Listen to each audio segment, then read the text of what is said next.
Welcome, everybody, to episode 117 of the Destiny Digest podcast. My name's Danfinity, and with us tonight we have Tidley. How are you tonight? Hello, I'm good. How are you? I'm doing well. I can't complain at all. We're probably going to have an Epic Dan slide in at some point while we're discussing things. We're probably also going. I also want to highlight that our friends Bana and Sammy Cat are out on assignment. You should go check them out. They're wonderful human beings. But before we talk about like what we got into in gaming this past week, Tidley, why don't we'll do some housekeeping here. So you can join us live every Sunday night around 3:30 p.m. Pacific and 6:30 p.m. Eastern on twitch.tv/Destiny Digest. You can ask questions live in chat and help us shape the conversation. Episodes go live the next day on YouTube, Apple Podcasts, Spotify, and Pocket Casts, or wherever you happen to receive podcasts. You can help others find the show by rating and reviewing on your podcast platform of choice. Tidley, what's your podcast platform of choice? Me? Yeah. Usually probably YouTube, I would say. YouTube? You're a big YouTube person. I like to watch the people, Yeah. The video. Well, over on the YouTube, you can give us a big old thumbs up. And that helps us in the algorithm there. And also, they did this cool thing. I don't know if you saw this, Tidley, but they added this feature where now we can collaborate on a video. So when Destiny Digest goes live, I can invite you guys in as collaborators for the video, and it highlights your channels specifically so that people can subscribe to multiple channels all at once. Awesome. Maybe I should do some YouTube content. Yeah, you should. You should. It puts it in a nice little thing there. It's super neat. My personal favorite podcast platform is Pocket Casts, but okay. I've been a long time Pocket Cast supporter. What can I say? I listen to a lot of podcasts. But you should leave 5 stars and a brief description of why you gave us 5 stars. And you should talk about Tidley's cat. Just any of the cats. But not.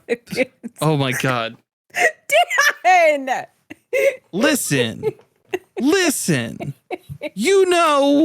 Okay, let's not talk about Tidley's cat at all. Let's talk about my window. Talk about all the things that go on outside my window. Right there. I do have many cats, it's true. Yes. All right. That's true. So that's it. Thanks guys for coming to episode 117. Thanks for coming through. Appreciate you guys. The final episode of Destiny Digest. Oh my God. Oh, no. I legit was just like, your cat. There are many, and they do interrupt They do interrupt. They climb my chair. I'm like, I do a couple of podcasts. We do this one every Sunday, and then we're also doing Telltale Tavern, like a D&D podcast. Mm-hmm. And they and also during the stream they just tend to climb my chair. I mean, there's one like behind me literally right now, so they're just lurking. Yeah, man. Little, trying to death and destruction. I don't have a cat or anything. I thought about getting one, and then the landlord was like, "No, you can't do that. No cat for you." No, it's bad. It's a bad time. It's fine.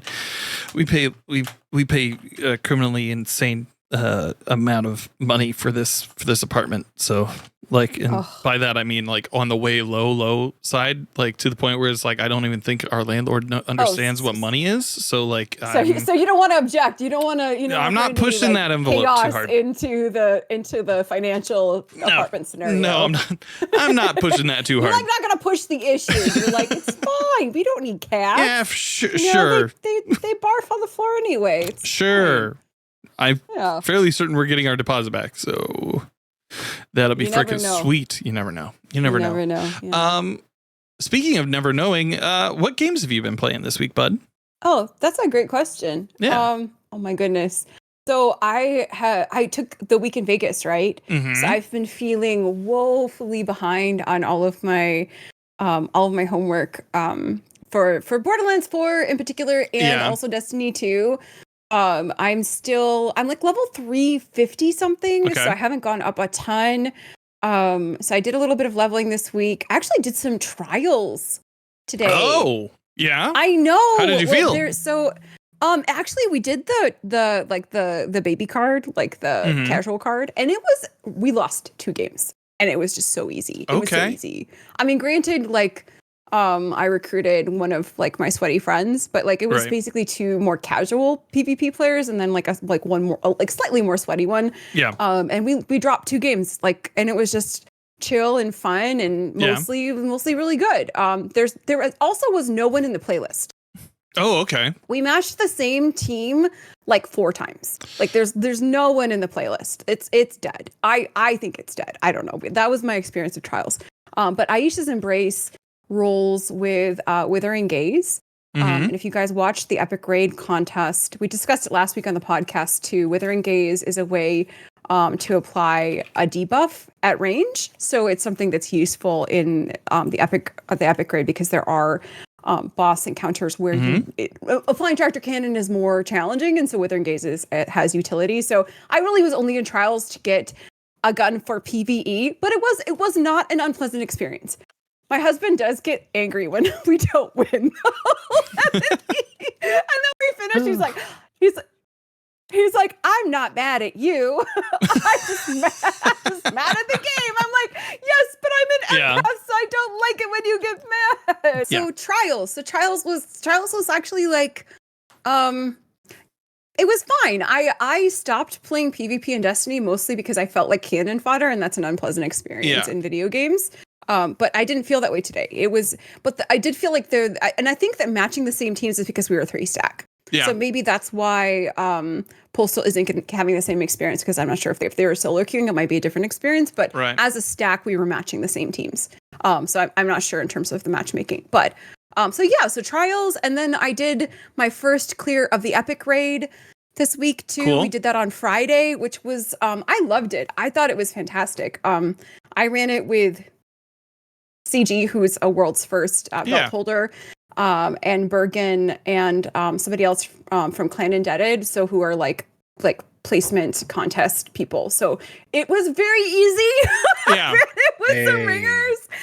it with some ringers. So it was really, really easy. I don't think I learned a single thing. I learned a little bit, but I'm going back in on Wednesday to do it with Ilulu and some other friends. So cool. Hopefully rerunning it, I'll get to learn a little bit more about how the mechanics work and such. But I loved it. I mean, I have to say, running it and getting the experience of the final encounter, like changing and going in, like the traversal space is so cool. And then you get there and the 3 bosses are there. And I have to say, if anything, I felt like the mechanics of the final boss would be, for the Epic version, would be really challenging. And I didn't, well, I mean, of course, like I was running with ringers, so it wasn't so bad, but like I felt like it was a lot easier than it looked. Like, gotcha.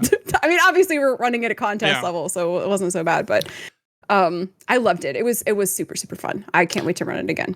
I ran some of that today. I ran. Oh, you tried the Epic. We did the Hobgoblin encounter, and then we did the Hydra encounter. We got stuck on the Hydra encounter for a little bit, but like I've now run the middle section enough that I know the timing for how to get all that stuff done. And like, it was, it's challenging. It's a lot of fun. Like a lot of coordination. I like it. The 2 encounters that I've done, I like better than the normal, like Epic or the normal Desert Perpetual.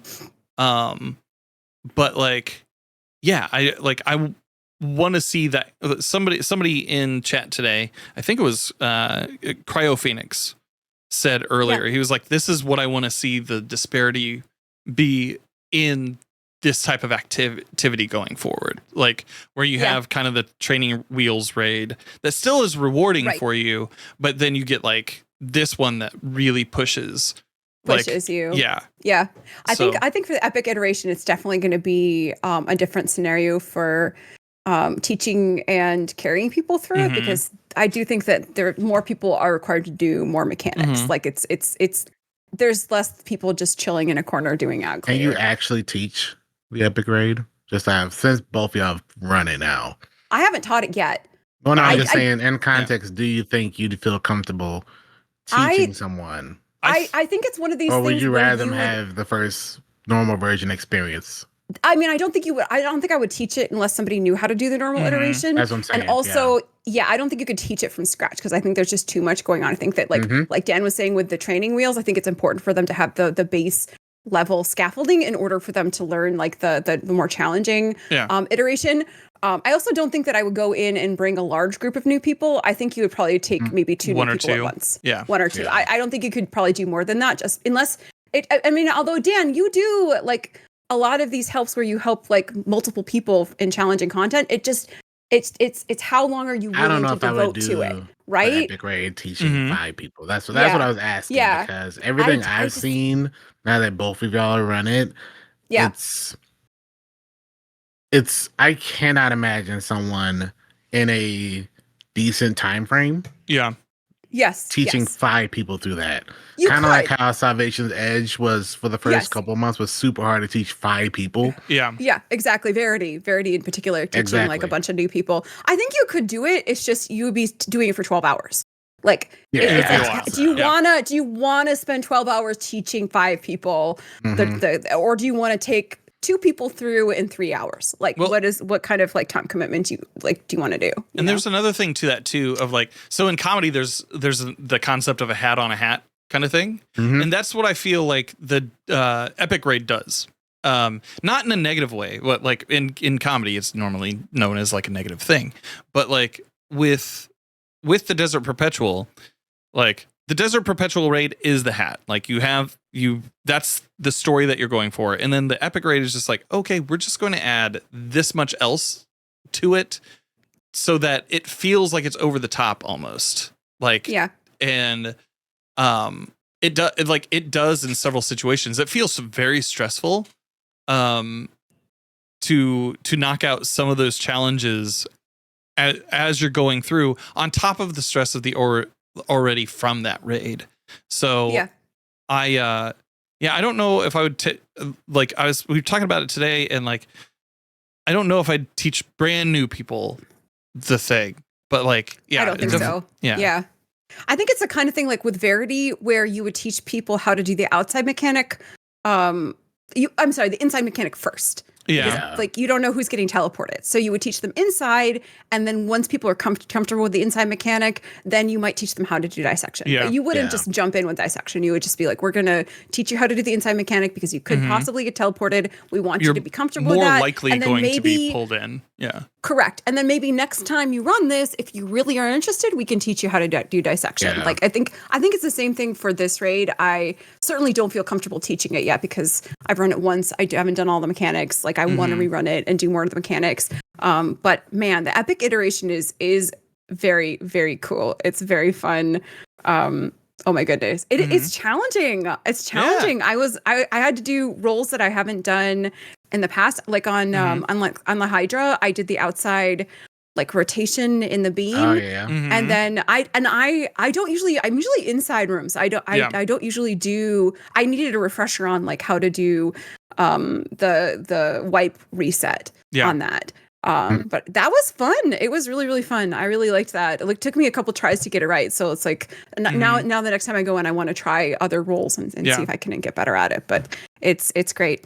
And then I also did some Borderlands. I think I'm about halfway through the story. So I'm hoping to hopefully get in there and finish up the story. I'm like about level 30, I think. So I'd like to get one character to level 50 and then finish the story. I'm really liking it so far. I'm really liking the story and I'm liking Borderlands. And then of course I'm obsessed with Rivals. So I was doing Marvel Rivals. I mean, given a choice, I will probably be in Rivals Comp because it just is so good. I love it so much. But yeah, there's a new Fortnite update too, apparently, and I haven't gotten in there and gotten my umbrella. Apparently, they took out a lot of the stuff that was making things super unbalanced, like in terms of mobility. So I want to get in there and check that out too. I'm like, but I was thinking about it. I was like, I'm not a variety streamer necessarily. I play a lot of Destiny, but I managed to play a lot of different video games like in a given week. Dang. I'm like, what? I don't know. It's kind of crazy. especially now. Like especially now, it kind of behooves you to do that as a streamer. Like to no, for sure. Yeah. Like the I definitely feel like the Destiny directory is like a little bit crickets right now. So it is nice to have other games to play. Oh my gosh, I'm not playing Ghosts of Yotai, but I've been watching it. Yotai is Yotai or Yotai? Yotai? Yotai. Yotai. I haven't been playing it, but I've been watching it, and oh my god, I'm like really enjoying it as a spectator. I don't know if you guys have hopped in and tried it yet, but oh my goodness, it's so good. I'm starting it this week. Beautiful. So I can't wait. Oh my god. I won't spoil anything for sure, but I am loving watching like playthroughs of it. It's like it's beautiful, and like the combat looks really challenging and fun, and the story is really good. I'm enjoying watching that one. I'm not playing that one, but I'm enjoying that one a lot. That's sick. Yeah. Epic Dan, what about you, bud? What have you been playing online? I've been in the Borderlands jail. Cool. Oh, dude. Which is why I haven't had a chance to start Yotai, because there's like a couple things I wanted to finish first. But dude, I caught you. Like I was like, I rated out to you. Was it Thursday? I want to say Thursday. I want to say it was Thursday. I rated out to you, and you were 6 hours in on farming a boss for a weapon drop. I think I ended up doing about 19 hours of that farm. Yeah, I went to sleep, and I got back up the next morning, and you were still doing the same thing. And I was like, oh my God, dude. Like it was. If that is not an epic Dan moment, then I don't know what it is. Yeah.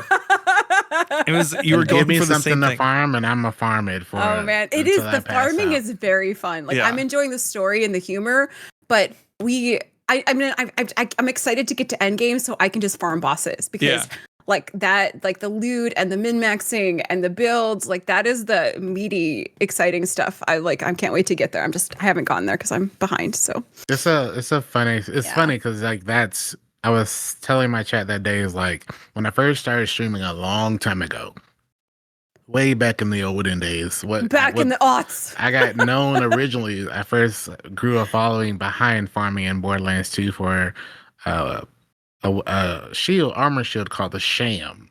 I was known as like the Sham farmer, which was a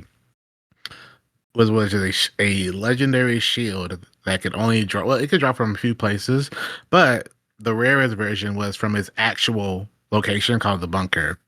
Mm-hmm. And there was, if you played Borderlands, there is a thing where there's an armor shield that has a percentage value of absorbing of bullets, where you might see 20%, 30%, whatever.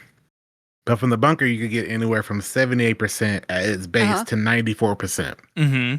So I went to farm that, and it was a very rare drop chance, because first you had to get the drop.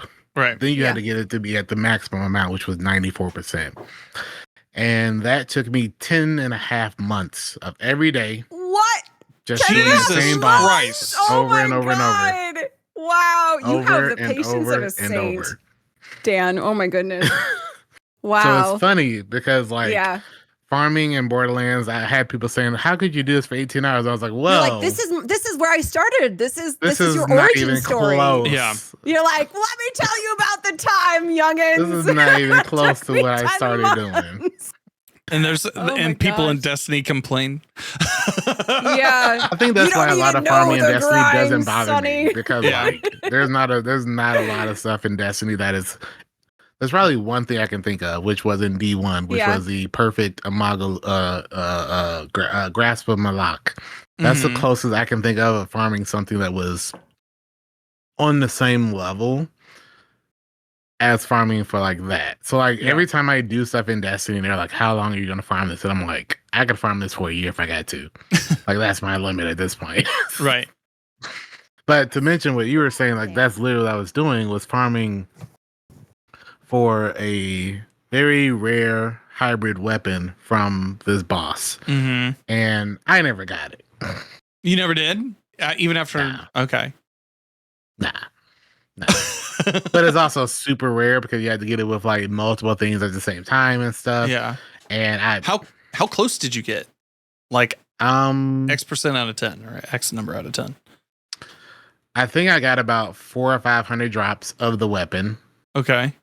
I would say maybe 15 of them had one of the two perks. So I had to Okay. get it with like a Toy perk and a Jacob's perk. But the Toy perk had two different versions. It had the stickies or the impact stickies. And I was looking for the impact stickies. Mm-hmm. And I needed to have it with the Jacobs. I wanted to have it for a very specific Vex build because in theory, the build I'm running, it would be perfect for her. But I had to farm it on Vex because Vex was like really fast for farming. But Right. I wanted it for Harlow. Gotcha. So what was the percent chance of getting it? I don't know what the percent chance is, but after 19 hours, I know it can't be high. Very low. But I had a lot of people. Obviously, whenever you're farming on stream, and someone's like, "Oh, I got it in one try," Oh, and yeah, I every had those single one of people. the people would get Yeah. it with the stickies, not the Yeah. stickies impact. Yep. So I'd be like, "You're close, but not You didn't get exactly it. what you want." No, And then you no. told him to go step on Legos, right? Okay. Mm-hmm. Yeah, definitely. I said, Okay. "Get back in those mines, baby. You're not done farming." You didn't get it yet, baby. Not at all.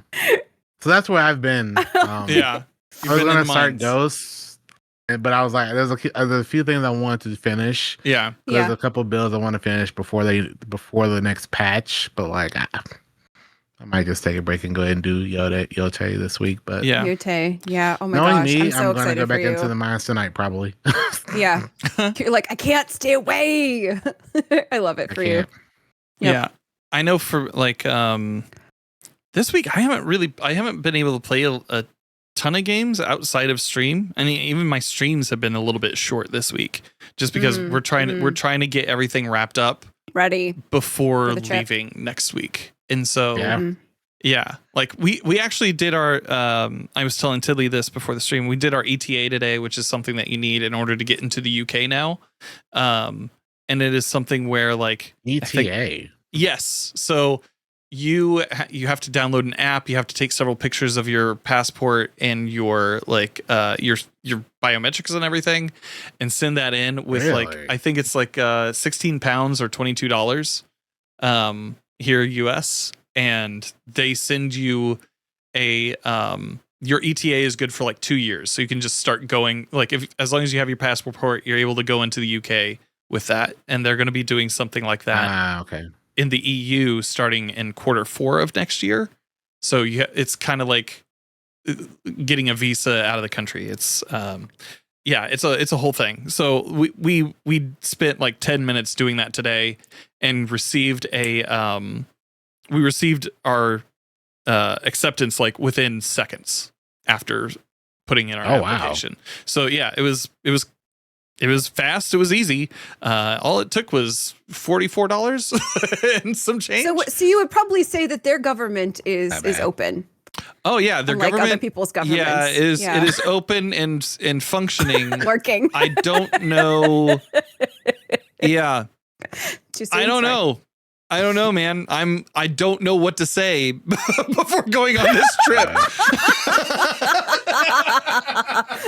just say you're Canadian.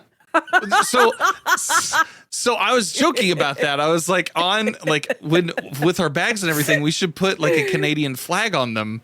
And Jimmy was like, "That's don't you know? That's all well." Flag, eh? Yeah, they were like, "That's all well and good, but you still have to show your U.S. passport." And I was like, "You know what? You're right. You're right. Know. They will know. They will know." Oh, funny. I did play a little bit of Borderlands this week. I'm also trying to proceed and knock out the rest of the story. Yeah, the rest of the story stuff. I actually last night I did before stream today. I got up to 394. Let's go. In on my Guardian in Destiny 2.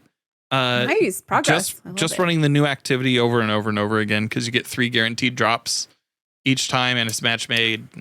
It's whatever. But I put on the latest episode of Critical Role because they just started a new season there and just started going back and forth because it was like a 4-hour episode or something like that. I think running the Daggerheart rule set now? No, they're still running. They're still running D&D. They're still running D&D for the main. Because I heard they were stuff. swapping over and it was controversial or whatnot, but I'm not like. Yeah, like there's something about that, like where people thought they were going to go to Daggerheart for the main campaign, and then they didn't, and so now people are like, "You don't believe in your product?" It's like, no, we just were running two different games. Like they also do stuff for Daggerheart, but they also like Yeah. So I don't know. It's fun. Like the new campaign seems fun. At least on the outset. There's a ton of characters, but I just listened to that and just farmed last night for gear. I got up to 294. Yeah. My goal is to hit 410. I think 410 is like the max of what I'm going to like aim for active grinding. Right.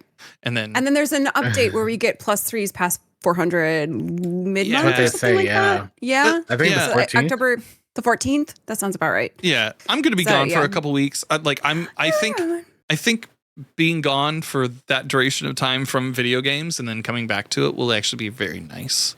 Because like there's stuff that I do want to play, but I also like the anxiety of like what to play on any given day is a whole thing. Yes. Yes. I totally played hear that. Yeah. I hear that. Yeah. I played more Baby Steps, which that game is just insane. It's super punishing still, right? It is so fucking stupid and just so great. I love it. There's way more genitalia in it than I thought there was going to be. Oh, that surprises me. But I mean, Um, it goes along with your fly game, Dan. I mean, is there you some know what? kind of Yeah. pattern here that I don't know. Are we exposing Noticing a a pattern as here, well. Dan? I don't know. There's just a lot more genitalia in that game than I ever Yeah. expected there would be. And Well, it just now we kind know of how to sell you on a video game. it kind of Yeah. pops up out of nowhere. And It I does I was sometimes, just yes. like Yes. I was like, God damn. Like they fully rendered this, didn't they? I always feel weird about that when I'm streaming because I'm like, because TOS, it's like you're doing your Baldur's Gate character creation, Yeah. and then they're like, oh, a penis. Okay, what are we doing? Yeah, man.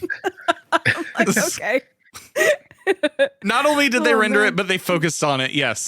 Oh Mr. my, Kalish, okay, yeah. Yeah, but I mean, I feel like as long as Twitch permits it, there's definitely games that are not permitted, but I feel like as long as Twitch permits They it, say as long and as you're it's not like, focus. yeah, not focusing Yeah. on it. But if it's in the video game and Yeah. you're picking out your character's, genitalia, then you can't be mad about that. That's kind of a dice roll in and of itself. But like at the same time, like this game, they're using it in like the most unsexy way possible. And like it's a whole thing. Well, It's a whole thing, yeah. man. So yeah, I don't know. That Yeah. like I played a little bit of that. Played some Destiny, played some Borderlands. But yeah, overall, like Nice. feeling pretty Nice. good. During the subathon last month, chat unlocked. I'll be playing Silksong, and Oh, love it. yeah, I'll be playing both of those games, Hollow Knight and You gotta play Silksong. both of them. I'm gonna play both of them this year, sometime before the end of December. Mhm. How much of So- it do you have to commit to? I don't know. I like if not entirely on stream, like I'm going to complete them because I do play games in like my off because time. there's a version of Hollow Knight and Silksong where you can just bare bones it. Yeah, And I then will there's probably a version of it where yeah, I'll probably bare bones it. Like just try to knock out the essentials of what I need to do. Because Okay. there's just so much. There's so much. because I know the first thing they're gonna ask you first stream, are you gonna do Pantheon? Are you gonna do Path of Pain? Are you gonna do this? All right. Path of Pain? All right. Yeah, Maybe Path I of don't know Pain's what a I real got thing in myself the into. game. That sounds like your kind of track, Epic Dan. How can I Um, undo some more suffering? Are you doing a Ghost on Lethal, do you think? No, No! Okay. Sorry to interrupt, Dan. I did Tsushima on. Okay, if it was on PC, I think I would do Lethal. Yeah. I don't trust but myself to do PlayStation, that kind of game You're on like a controller. controller. No. Okay, that's fair. So I've already told Chad I'm gonna go. Unfortunately, just story based, like focusing on the story. Mhm. Good. 'Cause Yeah. I just don't trust myself. I loved Tsushima, Yeah. but it feels for me more natural to play with mouse and keyboard Sure. Yeah. Sure. Yeah. over And it is controller. PlayStation exclusive. That's true. and it's PlayStation Yes. exclusive. Yeah. Yes. Yeah. Yeah. The only other thing, like something I have coming up, and I got this in the mail. So through the subathon last month, chat was like, "Hey, you should wear a cat costume during your Seattle Humane fundraiser on October 7th." And I was like, "All right, well, shoot, sure." So now, And the fairy. yeah, I have the thing. It is an XL, which makes me feel really weird about myself. But here we are. Just tell me you need extra space in certain places. Yeah, extra spaces in certain places. Hey, he picked that whole thing in baby steps. I'm just leaning into that. I see. Yes. Baby steps. Continuing the So, theme. yeah. The theme Yep. of Check it tonight, out on apparently. Tuesday. Yeah. Okay. It has some sort of weird sock for that area. Anyways, going forward. So anyway, on Destiny this week. So what happened in the Twin, guys? I will say, Pope of Copium in chat did ask about Megabonk. Have you guys heard about this game? I have been gifted, but I haven't I've tried played it. it. You've played I it? have friends Okay. who love Yeah. it. What do you think? I haven't played it yet. I've only heard good things about it though. It's like Yeah, a I've heard good 3D things. Vampire Survivors is Yeah. what they're telling me. Yeah. People are having fun. Dan shaking his head. Yeah, Yes. it's good. Yeah, it's for me. It reminds me of some of those mobile games. If you've ever played Yeah. certain mobile games that kind of is just a zombie or a horde mode game where it's roguelike. You just go in a room and you just kill stuff. You get XP every time you level up. You get to pick one of three Mhm. different choices for your way you want to scale up your character. It's basically that, but on crack. Yes. Mm. It looks like it's on crack the entire time from the footage that I've seen. It looks And I've only put about an hour or two in it, and I instantly knew what kind of game it was, and I turned it off. yeah. So no, I cannot. I know me, and Yeah. I will literally play it 20 hours a day. You don't have enough Yeah. time right now. Yeah. I know exactly You know, what this you game know. is. I've heard. Dan is too I heard busy about grinding it. Borderlands. Can't do it. I cannot invest time in this game. Yeah. And Nope. Chad was like, "You should play this on stream." I said, "I will lose my life if I play this on stream." No, I cannot. I'll lose my life. Well, you can play like maybe one stream. Nope. I mean, you farmed 19 hours. in If I play Borderlands. Megabonk on stream, I will not play anything else. Okay, That's gotcha. amazing. I keep those games to my phone. I enjoy Yeah. those because I know sooner or later I got a text message or a notification and Yeah. I'm out of it. I play it when I'm traveling. I play that kind of game on the airplane. Yeah. So I know I have a set amount of time on the plane, so I know I have a set amount of time to get off Yeah. of it. I don't need that game on my console or computer.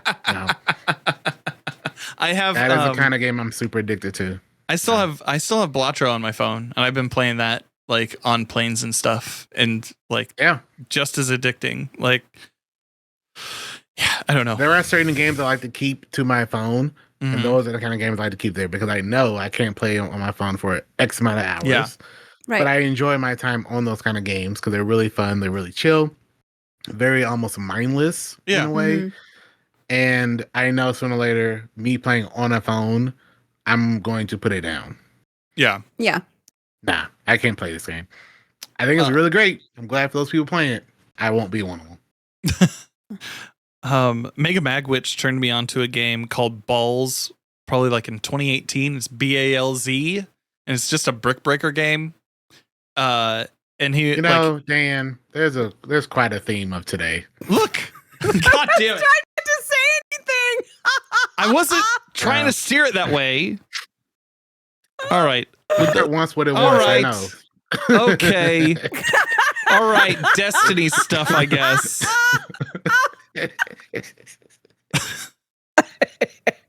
This is You missed it too, Dan. Like before you got here. God damn it. The first thing I'm gonna have Dan to cut Kennedy so much did- out of this episode, I think. The first thing he did was say, "Oh, go leave a comment and a like on our YouTube, and make sure you comment about Tiddly's kitty." I said cat. I said cat. I'm fairly certain I said cat. Oh my god. You know, I need a break, chat. I need a break. that's why he's taking a realized break, it. chat. It's That's why so he's leaving. funny. I'm gonna be gone for 2 weeks. Oh yeah. Okay. You know what? Then I know that I was on the right path to just keep the episode going where y'all started it off. So Yeah. Perfect. Yeah. Oh, amazing.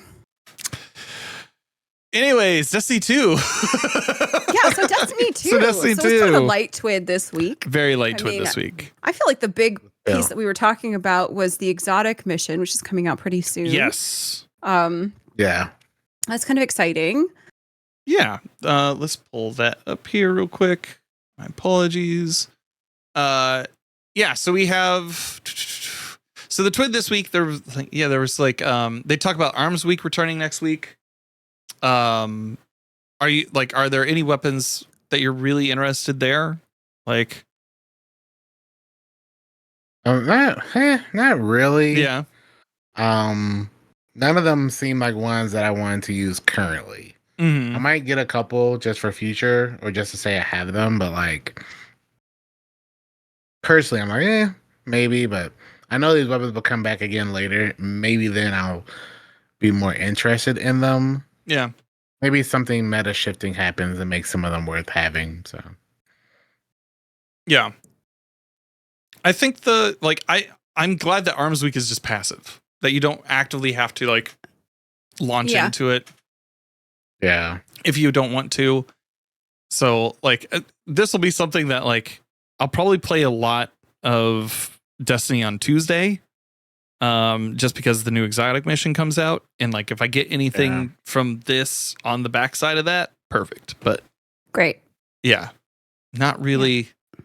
Like the unstable shells, landing precision hits, or most of a pellet spread will attach a delayed explosive to the target. That sounds kind of fun. That does sound fun. Yeah, the mods look pretty cool. Yeah. Illegal trigger. Every shell fired increases the rate of fire for a short time. Magazine size and reserves are increased beyond their normal limits. And then aftershock. Final blows create a wave of energy behind the target. So yeah, that looks pretty cool. We have information about the new exotic mission, which is now called Heliostat. Heliostat, yes. Yeah, they said launching October 7th, return to the Plague Lands to finish what Maya began with her daring heist on the Vanguard Vault. The conductor seeks to expand the reach of her Echo using abandoned Warsat technology, storm the Golden Age facility alongside psionic allies to ruin Maya's plans, and claim the Wolfsbane exotic axe as your own. This new exotic axe is the first of its kind in an homage to times past. Reap restorative Quicksilver nanites. When hitting and killing targets, these nanites fly to the wielder, attaching to the axe and reconstruct the blade to something even greater. Once enough nanites are accrued, hold reload to overclock the blade, increasing its damage output and transforming the heavy attack into a swarming, flaming Quicksilver swarm NATO. So, thoughts? Fun. Like that, it sounds fun. Like the description sounds Yeah. fun. Whoever wrote that is On Did great. paper. yeah. That's pretty On cool. paper, it sounds good. Yeah. So nanites, are we thinking? Do we have the Siva conversation? We've The talked Plague about Lands. Siva, We talked about but, that a like, little bit. Yeah, but like I don't know. they You talk don't know? about Quicksilver, it being Quicksilver nanites now, which is like the so it's a different- upgraded, super buffed version of Siva, right? Neomuna, They keep wanting nanites. to say stuff, and then they say, but not like Siva, not like But Siva. not like Yeah. rather, not yeah. So Siva. I'm like, okay, well, Okay. All right. I'm all right. done trying to like connect the So two. you're like, unless Wrath of the Machine is also coming out with the exotic mission. Ratho Yeah. Machine's No. gonna come back, and they're gonna say it's not Siva Ratho. It's not actually Siva Wrath, it's Not Neomuna actually Wrath Siva. of the Machine. Everything's colored. Everything's covered in liquid chrome. Mhm. Everything. Oh no, that's But- really funny. But yeah, I'm excited though. I think Mhm. I feel like playing Rise of Iron and using the axe in the story was hilarious and super fun. Yeah. So Mhm. getting an exotic where you can use like an axe, I love it. I love it. I think it's a fun new weapon archetype. And I'm hoping it's an archetype because if it's not a one-off, it might be a one-off. Who knows? Right. But like, I think it was just so much fun. I remember using it and just hooting and hollering and having a great time with my Hootin' and friends. hollering. Hooting and hollering, baby. You know, like, I'm hoping it's going to be super fun to use and kind of that way. It sounds like a lot of fun. I don't know if it's going to be meta, but it sounds like it's going to be a really good time. So I don't need it to be meta. I just need it to be useful. Yeah. yeah, that's fair. Like it That's being an fair. exotic, the one thing that sometimes annoys me is when they put out an exotic, especially tied to a dungeon or a mission or whatever, Mhm. and it has no purpose. Yeah. It doesn't need to be meta, but it needs to feel worth Fill a my slot. exotic slot. Yes. Yeah. Yeah. I mean, That's I all, think that's all I'm hoping. yeah. No, that's absolutely best case scenario for exotics. I think when they're like over, like they're meta or they're like over tuned when they come out, you know, that can be too much. I think that they eventually Yeah. should fill a slot, like a very specific role slot. But I want it to come out strong. I think that when Bungie does new exotic releases, like releasing them a little overtuned is really beneficial because it means people will actually use them. I think Yeah. where they fall short And is want where to they go into that don't do mission. that. Yeah, exactly. Like if I need it to be really, really good because I want people to want to play the mission. I want to get in there, you know, and play it, you know, and it needs to be really good. You know, Yeah. I don't even need to be like oppressively good, but it needs to be really, really good. I think that like when new exotics are introduced and they're not good, then you just like get them and forget that they exist. Yeah. Never use them. So I'm hoping that's not the case for this because they can always nerf it later. Like that's what I'm hoping. Release is strong, nerf it later. The idea of overclocking the blade sounds really fun. Like it sounds like an Yeah, it interesting does sound thing. fun. Yeah. Like it definitely sounds like there's probably going to be some work involved, like setting that up before you can unleash the full strength of this thing. So like see how that averages out. But yeah, like I don't know, man. How many of you guys are using a sword nowadays in your kit? All the That's, time. All the time All the still? time ammo, for that all the not time got ammo for to it? movement. Yes, for movement in particular. Yeah, most people are using for movement. Yeah, I use it all the time for movement. Yeah. Still. Yeah. I mean, it's like damage sometimes, but mostly for movement. I almost always have a sword in my inventory. Mm-hmm. The But yeah. imagine an axe with Eager's Edge. That'll get people to use it. Just Yeah. put Yeah, I eager edge on it. Boom. Oh, that'd be so much fun. Yeah. They should just make they should just make all swords and axes have intrinsic eager edge. Yeah. There you go. Yes. Just like turn it into a freaking helicopter. Yeah, swing it around your head Yeah. and then you just throw it and you just go launching with the axe. That Yeah. sounds so fun. I'm so into that idea. Yeah, that would be freaking ridiculous. Yeah, I don't know. I don't see this bringing people back necessarily though. I think this is like something that No. is for You mean after Tuesday? yeah. Well, I don't. Yeah. I don't know if this necessarily brings people back on Tuesday. Yeah. You know what I mean? Like I can see people like just watching other people check it out. Yeah. I don't think you'll see a lot of people log on just for this. Mm-hmm. So you'll probably see a little bit of interest in the first couple hours after reset just to see the mission and how busted or not busted the axe is. Mm-hmm. And then I'll probably get back to probably what you're saying, just like the low numbers right now. Yeah. Yeah. As I think Jagmeister said in chat earlier, or Jagmaster said in chat, like running anything with Fireteam Finder is kind of abysmal right now. Is it that bad on Fireteam Finder? Apparently. Oh, is it crickets? What's going on? Yeah, it's a dead man's Or is it lane. just not being able to get... Oh, okay. Yeah, I'm assuming the player pop is pretty low. Yeah. Yeah. So So if there was just like non-Fireteam Finder matchmaking, like you had to just straight matchmake with like the 1 out of 3, 3 out of 3 situation. Mm-hmm. Would it be more noticeable, you think, to the community if they did these activities and they were just sitting on 2 out of 3 for 15 minutes? Like anything over 5, I think people would notice and kind of be like, I'll just go do something else. 'Cause I know I haven't been super locked in with the community last week or so, but like I didn't know it was that bad. I just knew. Yeah. Well, I think not like people playing, but I think part of it is that like, and we had this conversation last week a little bit of like people are leaving, and like larger creators in the community space are saying, hey, like I'm taking time off from this game until like it's better, or until this date, until Renegades, yeah.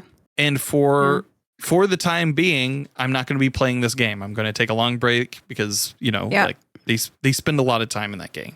Now, you have those people, and then you have you have other people who are just like, yeah, this game sucks.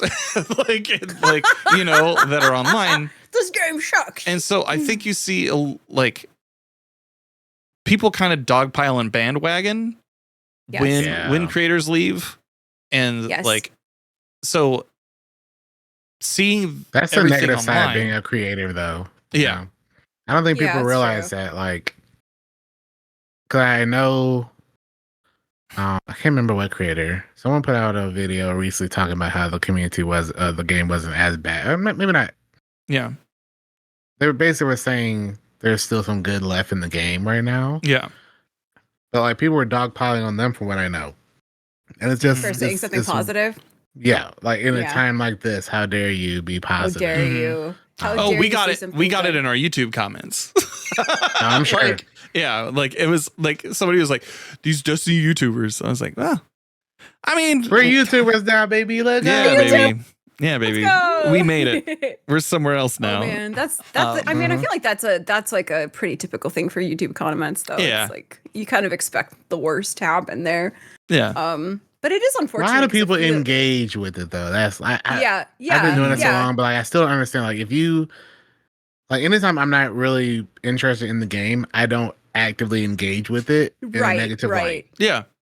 You just take time away. If you're not, I just take time away. Like I understand if like for YouTubers when they have to make a post and a video regarding like why they're not covering content right now. I get it, especially from a financial standpoint. It's a business decision. It's a business decision to let people know I'm not making a video on this game for a month, and this is why. Instead of just like showing like just disappearing. Right. But if you haven't played this game in 8 months, if you haven't played since Final Shape, why are you in our comments? Yeah. I know.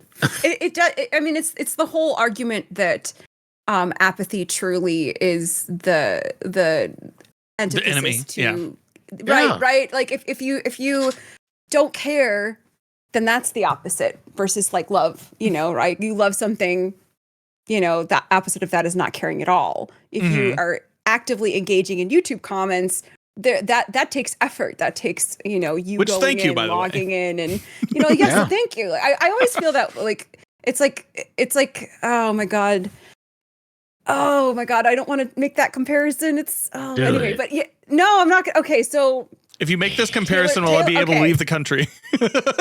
Yes. Okay. So Taylor Swift. Back in your corner already. Let's go. Taylor Swift dropped a new album, right? Yes. I am not a big Swiftie, right? But right. she has. I read the New York Times review of her album because I was curious, because it's right. part we're of getting our culture. flamed so hard now, right? Yeah. So she has a song which is apparently about like somebody who's about like Charlie XCX. No, it's like about somebody who's like stalking her or like obsessively or like giving her all this negative attention, and she's like, it's so good, it kind of like turns me on. So she's like, about Charlie XCX. Is that okay? So you know that. I don't even know, but I was like, this is like the same thing. It's like having somebody like so obsessively negative, but it's like, but hey, you're giving me attention. Like, hey, like, you know, that's not necessarily a bad thing. It just means like, you know, you're putting energy. You have people putting negative energy in. They're still investing time and energy. Like there's something there's something like There's still engagement interesting there. about that. Anyway, I Yeah. apologize for making the Taylor Swift comparison. I'm like, this No. is such an awkward analogy, but like, you know what I'm talking about, right? Yeah, Mhm. it's just how Yeah. you engage with media, like in any way. Yeah. Is like when you love something, you want it to be good forever. Yeah. And the odds of it being good forever are strikingly thin. Like Yes. nothing. Like Yes. name a perfect franchise. Name a perfect run of something where they nailed it from the beginning all the way to the end. Listen, I Yeah. love Mass Effect. Everyone knows I love Mass Effect. Yeah, Even Mass Effect isn't perfect. yeah, Like it just can't Yeah. be. There are multiple issues with every game, but I love it. But I'm also a realist.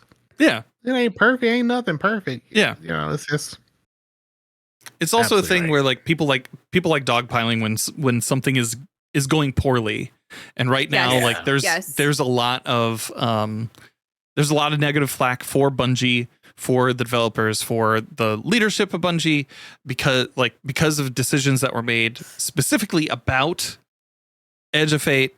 And I feel like there's some valid criticism in there. There's some valid Sure.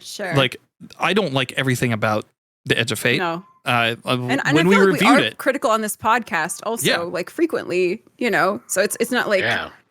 yeah, just like we absolutely are critical. I feel like in a balanced way, yeah, you know, but I think that's kind of what we talked about last week is you're damned if you do, damned if you don't. So if you're Yeah. critical of the game, then, you know, people are like, well, why are you critiquing it? Just stop Yeah. playing it. And then if you're, you know, talking about it positively, they're, oh, you're a Bungie glazer, you're a Destiny Bungie glazer. Like, shill. what are you doing? Yeah. You're shilling for the, you know, you're, you know, blah, blah, blah, blah, blah. So like, you can't win. It's just like, you know, that's why I think end of the day, I'm with Epic Dan. Like, I'm gonna play it and enjoy it. And when I'm not playing it, enjoying it, I'm gonna, you know, play something else and enjoy Yeah. that, you know, like, I learned a long time ago. Like just yeah, I boot up the game and I play it until I don't want to play it anymore. yeah. absolutely. Turn it Yeah. off. It's very That's why healthy. every time I boot it, I'm sure Tilly and Dan feel the same way when we Mhm. play. Yeah. And people are like, how are you enjoying the game right now? Because in this moment in time, I'm Mhm. enjoying playing this game. Yeah. If you see me playing something else, it's because I didn't Yeah. want to play Destiny at that point. Yep. That's why we play the games too. It's just, And it's and I wild. do get from a content creator's perspective that sometimes like your like a particular game is like the center of your content. Mhm. Yeah. And in order for your content to be lucrative, you have to play that game. You're right. So there does tend to be burnout, I think, in content creators when you do have a game that's kind of tanking Mhm. numbers wise or engagement wise, and you're trying to maintain like revenue to support yourself. Yep. Like I think particularly on YouTube, I mean, certainly on Mhm. Twitch also, but particularly on YouTube, like these channels tend to be built around deliverable content around a particular topic. And And you're stuff that's building an evergreen, audience around a particular too, topic, typically. right? Yeah. And the So, and- algorithm doesn't like sometimes when you change. Yeah. Correct. Which Exactly. really And hurts. so, and that's really painful for people who don't have like a diverse portfolio of content, Mhm. right? So like I think that can really hit content creators' bottom lines and be really challenging because what do you do? Do you stay in the same game, which is making you miserable to make your money, or do you do something else that's not going to help support you and like what's going on, you know? Yeah. So I think it's a And challenging. take the risk that it might not work out. Yeah. It might not work out. Yeah, absolutely. I think that Destiny creators have been in this space for a really long time where because it's a live service game, because there's content updates frequently, that it's a really easy game to kind of monetize and Mhm. like produce content about. But certainly there's been really down periods before where people have branched out and done other Yeah. stuff. And I think that we're just kind of entering that space right now. It's kind of like, well, what are we doing now? Like, Yeah. you know? And it seems more pronounced than it has maybe in Yes. years past. Like right now, I can't think of a year that it's been this pronounced. This bad. Yeah. Well, Yeah. this pronounced without like a timeline of knowing it's about to turn around. Right. Right. Like we don't have a Right. final shape that we know we're Looking forward expecting, to. Yeah. You know. Yeah. Like a state of the game, like we're talking about in terms of something that would be helpful, like a roadmap. I mean, we do know about Renegades. There's like excitement about Mhm. that coming out. but at the same time, I think it is really. I see. The thing is, I don't think that the content that's coming out is bad either. No. I think, and that's why it's so weird, because it's like this epic raid is one of the best things Bungie has ever added. I think. I mean, as somebody who's obviously biased. It's just the timing is so poor because the competition, like you said last week, the competition with other games coming out around the same time is really crazy. And then also there was a huge drop off after the end of the 10-year saga. So it's like the timing was really maybe bad, but like the content itself is good. Like there's good content in the game. It's just like the player pop is struggling. I'll say the event in the Plaguelands, the new activity, Reclaim. Not my favorite it's event. Bad. Not my favorite so event. Bad. It's so bad. But we've had bad events.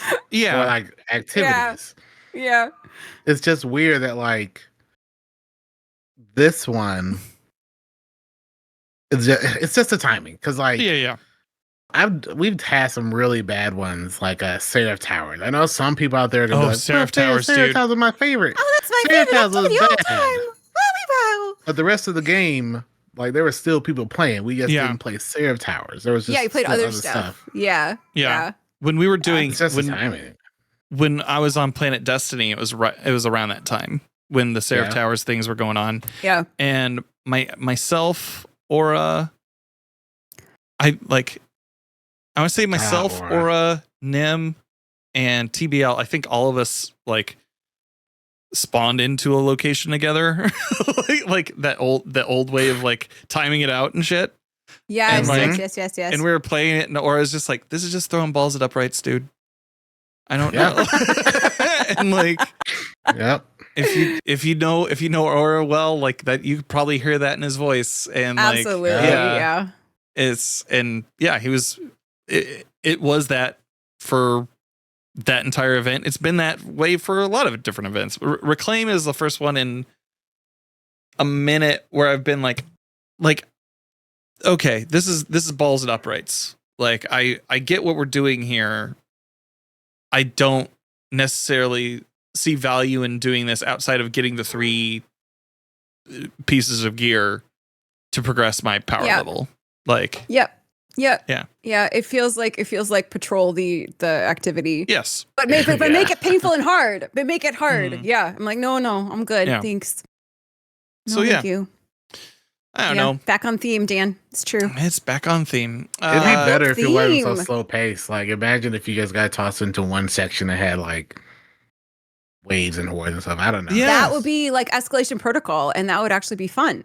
Yes. I wonder we why have they never keep making them. We have never had like an optimal horde event in Destiny 2 ever. And it's too bad because I feel like some of the horde mode content they put out has been very, very good. Like especially connected to Festival of the Lost, like the haunted forest or whatever it was called. But like I, as like a COD zombie person, like I would love an unlimited like go until you die.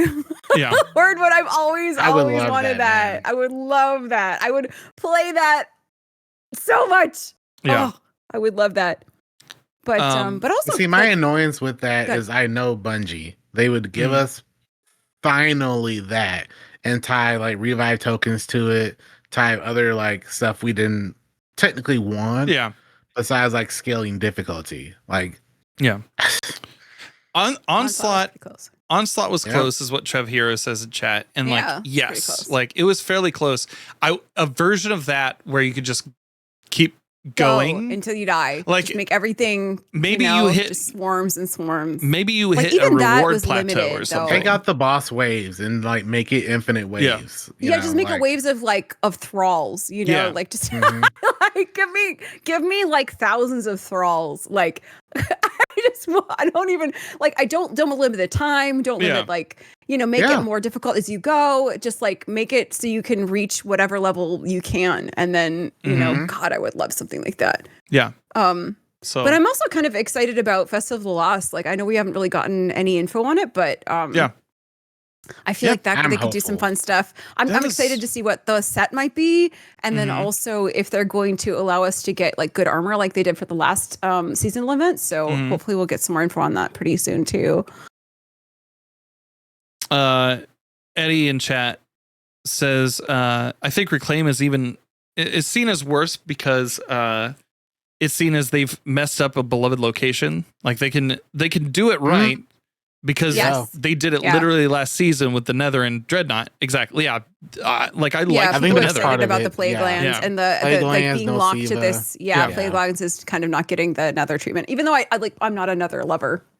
Yeah. Don't you make that weird, Dan. Don't you make that weird. I'm not saying shit. Dan's Anyways. you weird tonight, okay? I'm just not putting that out. saying jack shit. I'm not saying nothing. As the only person who's put their feet on the line for this podcast. 10 toes. 10 toes. He is 10 toes I down. am standing 10 on toes down, business. I am I'm standing gonna, on we're business. Gonna, we're gonna have to do like a Destiny Digest, like awards, paper plate awards at the end of the year, and that's gonna be yours. If we did a Destiny Digest Game of the Year, what is it? Game of the Year award show. Yeah. We should do a game of the. That'd We be should fun. do a We should wrap do up. an episode. Yeah. We should do a wrap End up. of year wrap up. End of year Yes. list of all the games that we played and what we enjoyed about them, and hash We that out. rank That would be them? fun. We could rank 'em. rank them. We do another tier list. Dude, let's do a tier list. That would be fun. Oh, That would be great. Dan is just like, hey. I'm here. I'm here Yeah. for it. A Destiny Digest excited. wrapped. Yes, it'd be fun. Yeah. But then we do need to give the words, right? For the Yeah. Yeah. I'll send them out Okay, to the like it. publishers. I'm not upset. Okay, all right, all Wacky right. Zanos, yeah.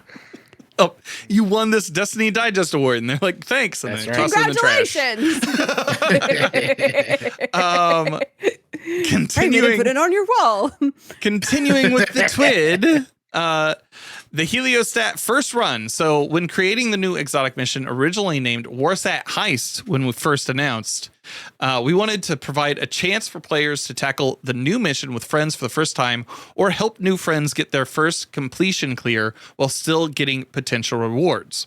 When tackling the new Heliostat exotic mission for the first time, players will be locked at normal difficulty and fixed modifiers for a consistent experience. You'll be rewarded with a power bump for all fire team members, no matter where in the power journey they are at. Once completed, the full portal tiers and modifier customization options will be available in Pinnacle Ops, and you will need to be configured appropriately for continued power progression or future runs, or on future runs.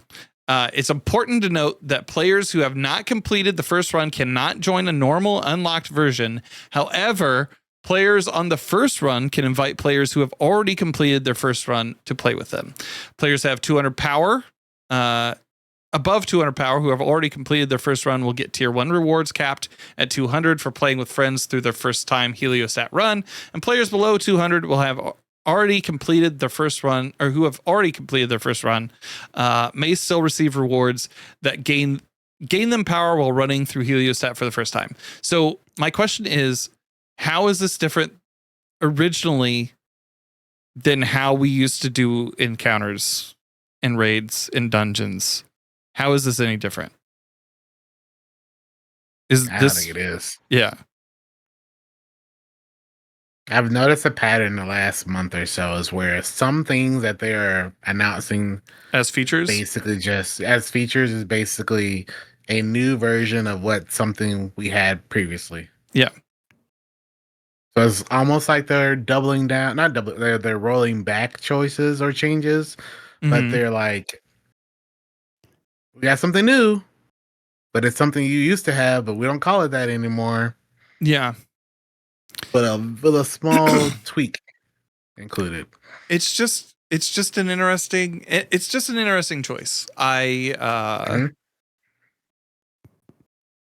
There's part of me that thinks maybe the portal isn't long for this world. Like there's part of me that thinks that when I see Unsuccessful decisions made like experiment. this. I just feel like they've invested so much into it Yeah. to Time. admit that it's a Time failure. and money. Time It's and not money and just work time and hours. money. It's our time Yeah. too, because they funneled all of the progression, not to rehash, you Yeah. know, old issues, but they funneled all the progression through the portal. Not that Yeah. I'm bitter about that still, but I'm still mad. Anyway, but I don't think I don't know. It would be a huge kind of like I don't know, step back, I think, for them to say, hey, we were wrong about this. This is not ideal for people. Whiskey Bomber in chat said, this fucks over Sherpas by stopping them from getting loot for helping people. Here's the thing. Like, so earlier today, I like Sundays are my Sherpa streams. I helped out somebody with Sunder Doctrine because they wanted to, like, first, they'd never completed it. Like, it was their first time going. And they wanted a shot at the exotic. We ended up getting them the worms and everything. Thank you to Tywin for helping out with that today. And like, I don't in that case, I don't do it for rewards. I do it to like help somebody complete something, right? Like that's the thing. It would be nice to get rewards, but because Thunder Doctrine is outside of the parameters for what a rewarding experience or a rewarding activity is in Destiny 2 now, like, yeah, you don't get that. But the thing that they're describing as, hey, this is a new feature where you can play with your friends and you can earn rewards commiserate to the, like, to your light level while playing with people who are under level. It's just what we did before. And I'm not knocking that. If anything, I wish we could go back to that. But like, yeah, man, I don't know. It's there's some interesting decisions that are being made. I've said this earlier in chat. I think since Pete's gone, we're starting to see some movement in the other direction a little bit. As far as like, hey, let's make some changes more quickly. Yeah. Yeah. And I commend them for the speed at which they're going, but it's just so many confusing decisions one after another, and then decisions countering those decisions. Yeah. Yeah. Yep. Yep. This is a tough part because like every time they have to spend time reworking or changing stuff, it's time spent not making the game better. Yeah. Or moving it forward, which is annoying. Which in 9 months from now, you're going to really feel that.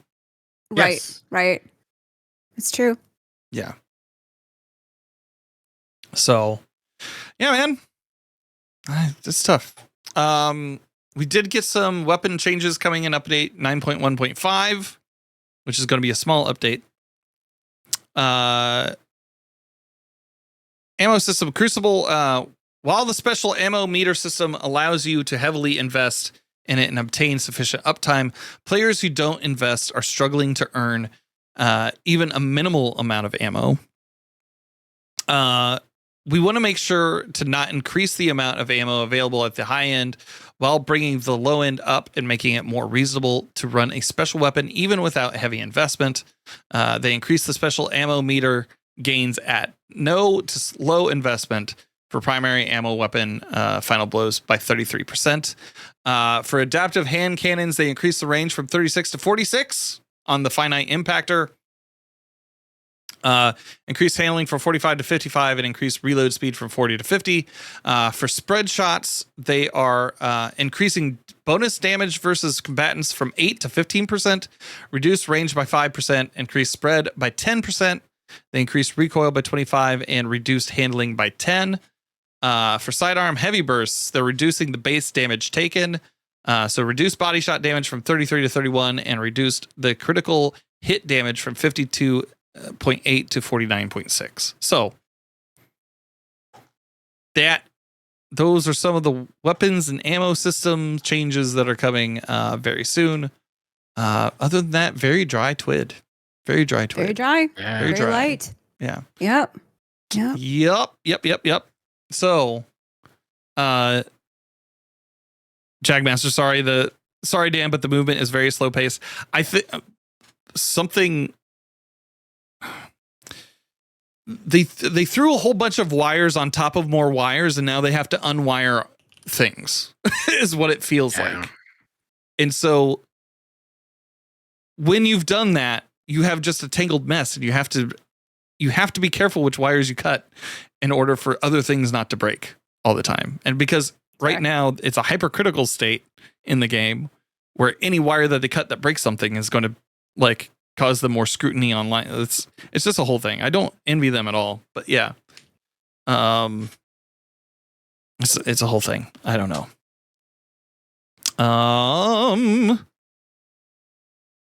So with that, I think it's time for us to move into questions. We have a question from Trev Hero. Sure. If the mission itself is really good, does that balance things out if the weapon isn't great? I think pertaining to the axe. So if the mission is good, if the weapon's bad, I think it depends on the player. Mhm. Because I think that it depends on the motivation. Because I think there definitely are people who are loot motivated. A lot of people, because it's loot or shooter, people Most should be people loot are, motivated. But yeah, I think there are people who will enjoy it just purely by for running it. Mhm. I think my favorite exotic mission of all time is 100% Whisper. Just because of when it first came out, waiting and figuring out how to actually access it was really cool, and the community kind of gathered together and then created helped each other do that. And then the actual mission itself with the jumping puzzle was really epic, and then the boss and everything about it was really fantastic. That's always going to be my favorite exotic mission. But yeah, I think it just depends on the player. I think that I'd say 70 or 80% or more are going to be loot motivated. So if it isn't good, they're not going to care. Mm-hmm. I will say if the mission's good, it makes when I help people with activities, it makes it a lot easier for me to want to keep playing. Is if true. It Sherpa's rerunning it if it's a fun activity. Yeah, for sure. It helps a lot. Yeah, if it's good and it offers enough variety, in my play session that day, then I'll run it over and over and over again. I don't really care. We did the Whisper mission earlier today, and I was sucking at my jumps. I was just suck. You gotta run Titan. Yeah, I was running Titan. I was running Titan. I wasn't running the rocket boots. I wasn't running any of that Where's movement. Your transition? Anything. I was lion. Guys, you need your movement tech. I play this game like it's Destiny 2 Year 1. Set and forget. Not loadout swapping. What are you doing? What are you doing? He went in with his DPS loadout in the boss already. Yeah, he's like, why can't I get through this jumping puzzle? Yeah, Eddie I'm was not crutching on everything the game gives Eddie's me. right. To be fair, it is locked loadouts because it's a conquest thing. We were doing the GM conquest version of it today. Indeed. But it's still valid. you can still run. The thing is that the DPS meta is abilities. Yeah, so you could still run stuff whatever for movement and be fine on it. I think you could. So the Whisper mission, still fucking slaps. It's so good. Yeah, so good. The difference in variety of you have long sections of traversal, yet the periods of combat are really rewarding feeling when you're able to knock out that puzzle of how to interact with it. It's a perfect mission, I think. Yeah, I think so too. I think it's one of the best things they've ever made. So yeah, I agree with you, Dan. I think that rerunning it as a Sherpa, if it's a fun mission, is satisfying for sure. Yeah. Yeah. But I think for the most part, to answer the question, it's people are loot motivated. So I think for the casual gamer, if the axe isn't good, it's going to be harder to convince them to access it. To keep going. Now here's another question. Do we know what other loot is tied to this mission, or is it just the exotic? I think it's just the exotic. They haven't someone announced any runs other thing. So if someone runs it Tuesday, I would imagine the exotic is not a guarantee. Right. Then do they get anything for running it? I mean, we'll know Tuesday, but it's just interesting because they get a power bump. Pushed the mission. They pushed the mission, and then they pushed the mission with the axe. And unless the axe is a guarantee, it's leaving up to RNG whether or not players that do have interest in booting back up to play. Yeah, because they're going to be booting up Tuesday to get the axe, or at least try to get the axe. I wonder how much of an incentive the mission is going to be not including the axe, because I would imagine everyone's going to play the mission for the axe. Obviously, it's not going to be a guarantee because I don't think we've ever had a exotic mission be a guarantee, unless they do the thing where it's a guarantee. Then you got to do it a bunch of times to get like a chance at the catalyst or something. You know, people in chat are But it's just speculating that interesting. it's craftable. So yeah, I know. imagine if they had a crafted weapon. Yeah, I'm guessing they'll do the rerun it for like specific roles or craftable or whatever. Yeah. I mean, maybe. Oh my god, dude. Yeah, like Jagmaster said Encore was one example of that. But Was it a guaranteed drop? I want to say it was. Because like I made a video on it around that time because it was guaranteed, and it was just like, hey, here's how you run this just to get this thing. So then you have to run it, and then you have to run it on like expert to get over the catalyst, 3 weeks and then or something 18 like that. times Yeah. to run it again to get all of the. I don't love that choice. Okay. For Yeah. missions.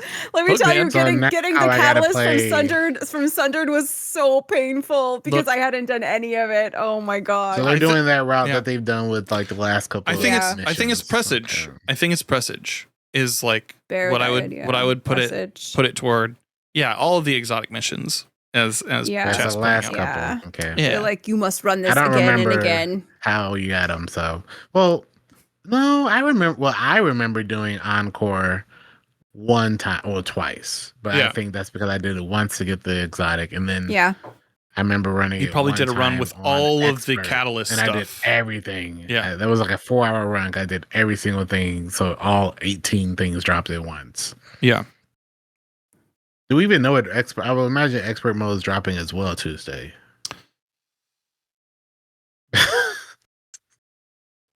Is it?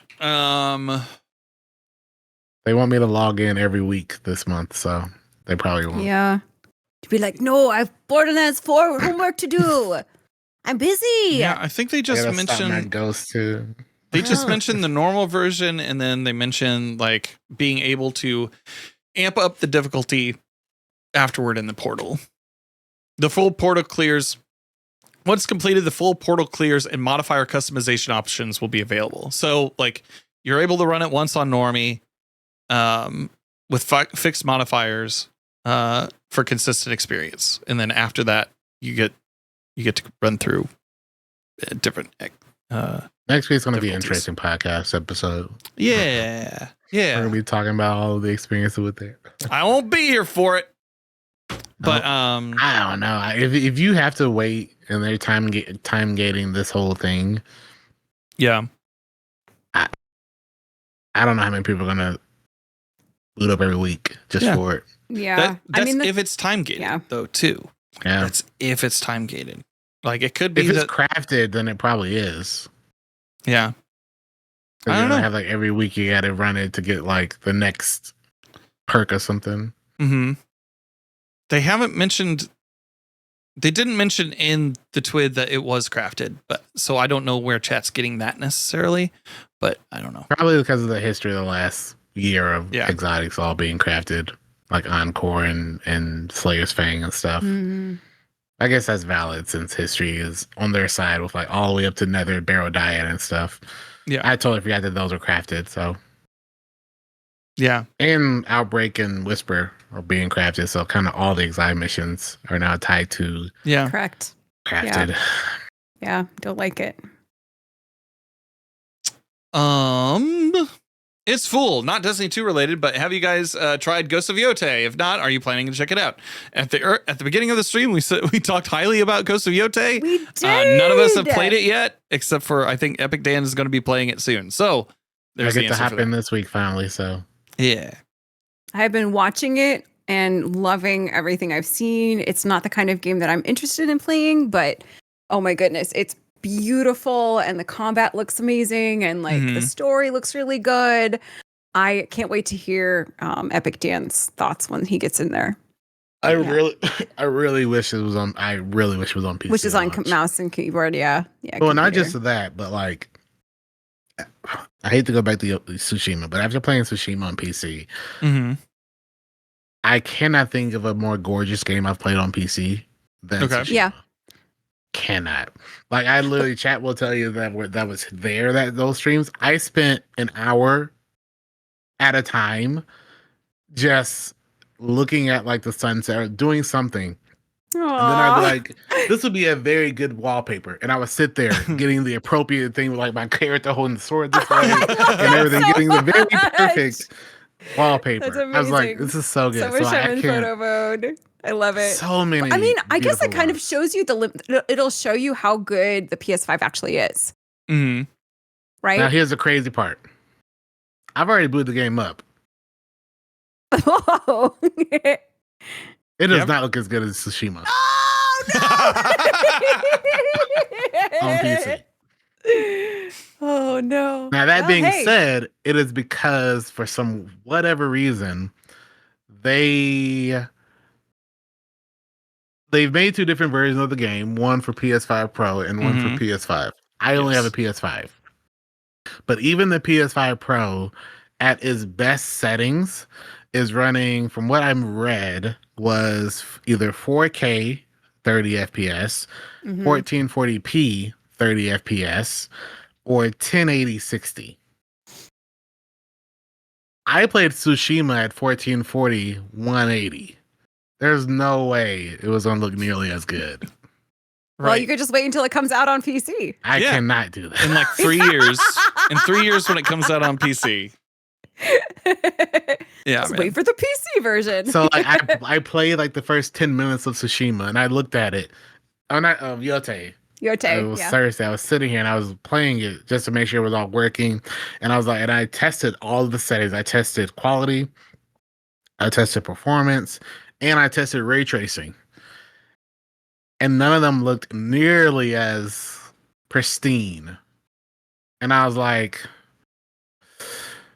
I'm still gonna enjoy this game dramatically, but like if this was on Oh. PC at Oh. launch, Yeah. but at the same time I said this is probably what they do to make me buy their games twice. It's Because a I'm just long gonna buy it con. again. I'm just gonna Yeah. buy it again when it comes out on PC in 18 years. So. Yeah. Mhm. Yep, 18. The time frame keeps on getting longer as the podcast continues. In 75 years when that game comes out, it's going to look incredible. Oh, Hades 2 came out. Oh, man. Oh, Dude, that's Hades Yes, 2 we right. came got to out play Oh my Hades God. 2 as well. last week. Mm. There's Yeah. so many good games out right now. So Oh my many goodness. games. So many. We're so lucky. Yeah, man. Freaking Yeah. nuts. Is there anything else? Like, I was trying to figure out the other day, like, obviously Call of Duty is like in November or whatever. I don't know of any other game like big awards darling game that's supposed to be coming out. Like Sony's already Yote is like the Sony game, so that's already coming out. And I don't know of anything else that's like besides like shooters like Call of Duty Yeah. and Battlefield, like those like the Right, last right, ones right. I could think of. I just pulled my my Game Informer out here. Silent Hill F has already come out. Yeah, everything came out Yeah. September. We still have Marvel Cosmic Invasion for those people who like beat 'em ups. That's supposed to Oh, still I come forgot out about this that. year. Pokemon Legends is coming out on the 16th, Z to A. Battlefield 6 comes out on the 10th. Skate, who knows if that's ever going to actually come out. It came out. Well, I mean, it came out, but like, who knows? It's if early it access. Gets a and full it's, thing. It's interesting. There's a Katamari game coming out on the 24th. No way. Yeah, Katamari? Mhm. Really? I love Katamari. Oh my It's goodness. called Once Is it Upon a a Katamari. re-release or a new one? According to Game Informer, Bandai Namco is practiced at re-release and remaking its various Katamari games for varying degrees of success. But what's exciting about Once Upon a Katamari is that it is the first truly new entry for the franchise in some time. I'm It will so also include the new excited. 4-player Katamari Ball mode. It's coming out on Oh all my platforms and God. Oh, I might play PC. this. I Actually. just I can just hear the music in my head. Yeah. This is a game that I play every single year, like with my sister. Like it's like a tradition. Like we've been playing this game so long, and I'm obsessed with it because it's so weird. Yeah. It's really fun. It's so Come on, it's good. dope. We're gonna have to play this for Christmas for sure. Yeah. Wait, when is it coming out? Is it gonna come out in October time? 24th is what it says Perfect. here. So there you go. Perfect. There you go. Great. I'm so excited. That's amazing. But yeah, Outer Worlds 2 is coming out soon too. Uh-huh. Yeah, Oh, man. I guess How to Wars too.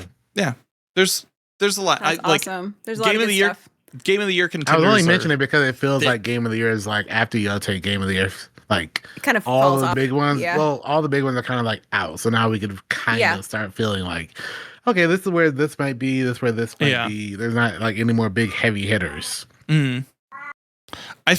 With the same thing that happens every game of the year though, is that like there's going to be something that pops up like immediately around the time of game of the year that everybody's like, oh my god, that's the best thing Yeah. ever, and like forgetting about all the things that they said that Sure. about earlier in the year. So Right. like it's just one of those things. Whiskey Yeah, Bomber memories says have been Arc out. Raiders is Yeah. coming out soon. So Yeah, Arc Raiders Yeah. too. That's gotten really good yeah. buzz. I've heard Yeah. so much good stuff about that. I really want to try Arc Raiders. I'm gonna mess around with it when it comes out at least. Just Yeah, to, for sure, Just to for check sure. it out.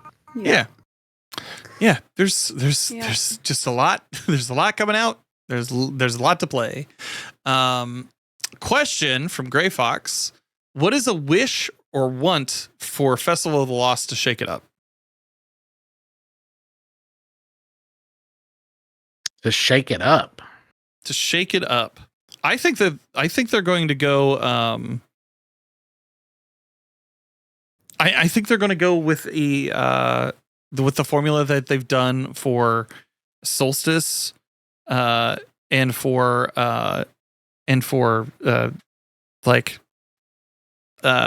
Arms Week. I think they're just going to make it passive, so you're earning stuff if you're wearing the masks. You think Yeah. they're gonna let us like speed through levels like we did Solstice for festival? They might do something like that, but I really don't know how much. I really don't know how much they invest in it outside of just like, hey, wear masks, do activities, get stuff. Because Well, that's that's what I mean. Like Solstice was kind of like everyone was playing Solstice nonstop, but it was Mhm. because of how you could zoom through levels and get like tier 5s when you could really only get tier 3s. Yeah, Like, Yeah. it was if rewarding. This one It made the game more rewarding. I think I would like to see that. Yeah, Yeah. yeah, I'd like to see that for this too. But who knows? yeah. yeah, that'd be so nice. That's my one passive hope is like, yeah, It's let a- it still be passive, but like I would be okay if like these free events throughout the year are like kind of passive ways to like speed through some levels. Yeah. That'd be so nice. Matt is asking, haven't they said that there's match made activity that that's not haunted lost sectors? I didn't think we were getting Haunted Lost. They did say we were getting like a 3 or 6 person activity that was like Yeah. new or newish. Yes. You know, I didn't hate Haunted Lost Sectors though. I don't know. Some of the things that I'm seeing here, I'm not entirely sure if these are data mined or not, or if they've actually talked about it. Oh no, We do get our armor sets that we voted on a year and a half ago, Yeah. so that's nice. True. So GameSpot has an article from September 9th saying that Festival Lost is getting new activities. After several years of plundering lost sectors to kill pumpkin-headed bosses, Destiny 2 players will have some new spooky activities to complete when this year's Festival of Lost rolls around. This is from Phil Hornshaw over at GameSpot. Bungie mentioned a few changes coming to Destiny's yearly Halloween event during its live stream detailing the upcoming Renegades expansion. This is probably why we missed out on like we probably were like, oh, Renegades, and like missed out entirely on the things that were happening with Festival of the Lost. The 6-player activity is called Haunted Altars, and according to Destiny design lead Clayton Kisco, it sees the Headless One's huge Halloween-themed boss monsters who sport pumpkins where their heads used to be, finally escaping from the lost sectors where they've been holed up for the previous festivals. As for the PvP activity, it's called Red Rumble. Bungie didn't provide any details as to what the activities would actually be, but they would shake up the formula of raiding lost sectors, which had been the mainstay activity since back before the release of the Beyond Light expansion. This year also sees the return of Hocus Focusing, which allows you to pick the loot that you'll receive during the event. So my thought here, do we see, like, I think we talked about this a little bit, but like, do we think that we see a full-blown armor set for Festival of Lost that actually gives us some sort of armor,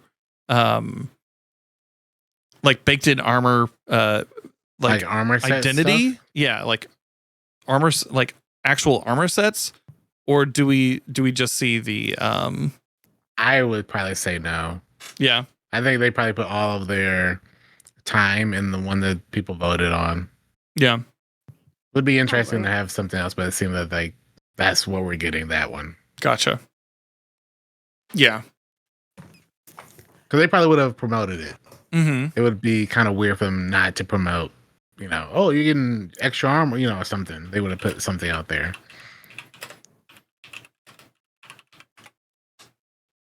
Maybe. Yeah. So the final question for the day is, Jagmaster, do you think the no word from Tyson Green is related to the lawsuit right now? Which lawsuit? The only thing that I'm seeing recently is that there's from like 5 months ago. So back in May. So Bungie's going through that copyright lawsuit right now. The Red War one? Yes, the Red War one. And we talked about that. I don't know how many episodes back we talked about that. A while back. But it's been a while. And so, like, the last thing that I'm seeing here is that court denies Bungie's attempt to dismiss the Destiny 2 Red War lawsuit, refuses to consider YouTube videos and wiki pages as proof. So, that's the most up-to-date information that I've seen on it, is from back in May. I don't necessarily know if Tyson Green is wrapped up in that in any way, as he wasn't the director at the time. Wouldn't he be Luke Smith, if anyone? Well, my thought would be that would be hung squarely on the leadership. Like, the burden of proof would be put on the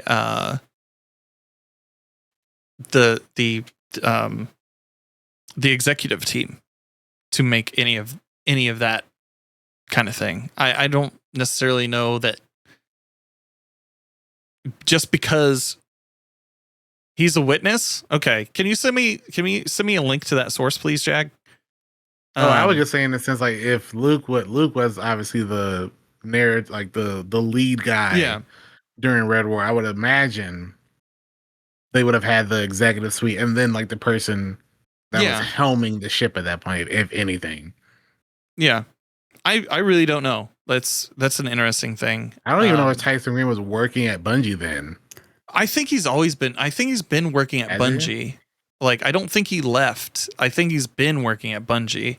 I just think that he stepped into the role as director for Edge of Fate.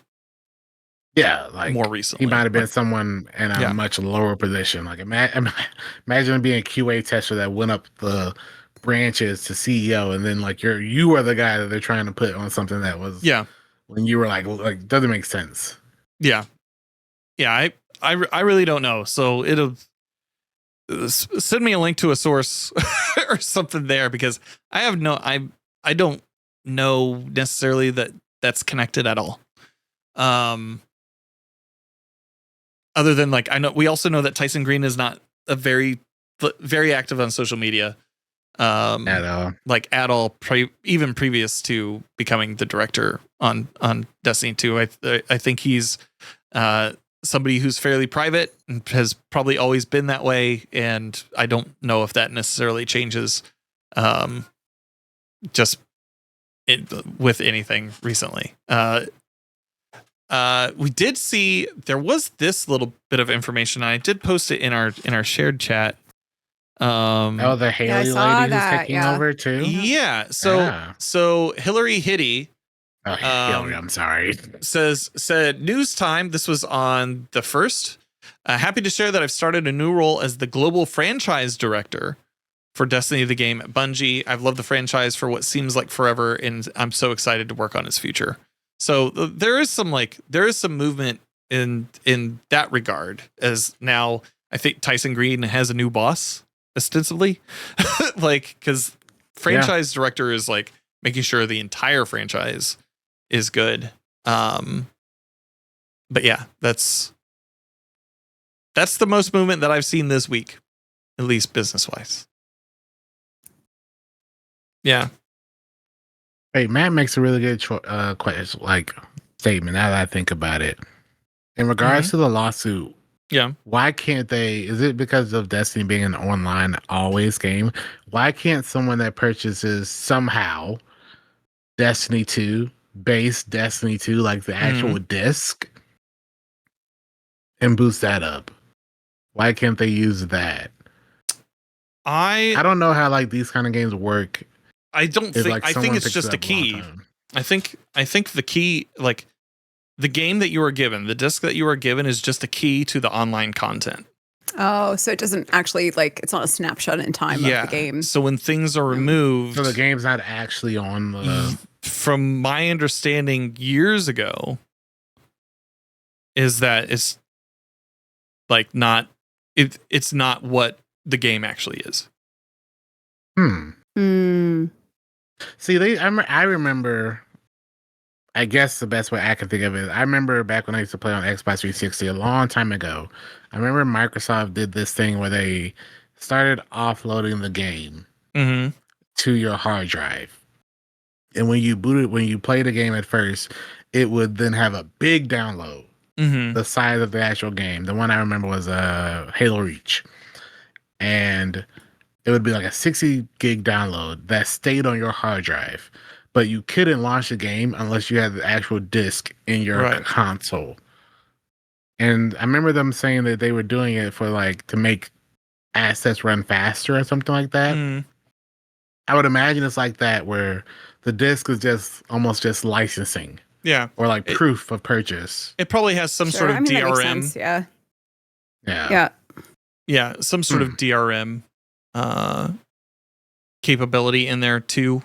Just be like, hey, this person owns this game.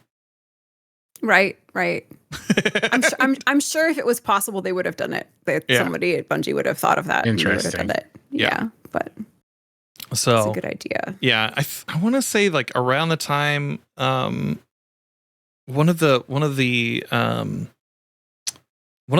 devs, Robert, I can't remember his name right now,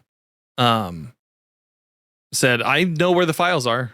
Like they should just let me know. One of the people that said that they were fired. They were like, I know where all the stuff is. So yeah, I don't know. It reminds me of that. I want to say it was Apple, where Toy Story 2. And they lost Toy Story 2. Someone accidentally overwrote Toy Story 2. Oh, Jesus. Oh my goodness. And one woman had it, and she only was working at home because she was pregnant, and she had it on her laptop. And the only reason Toy Story 2 came out was because she was at home pregnant on like maternal leave, but still working on Toy Story 2. Let's go, little lady. That's fantastic. Your husband knew that little tidbit. I know, he's so smart. Yeah, he's a very smart guy. Tell him not to watch last week's episode.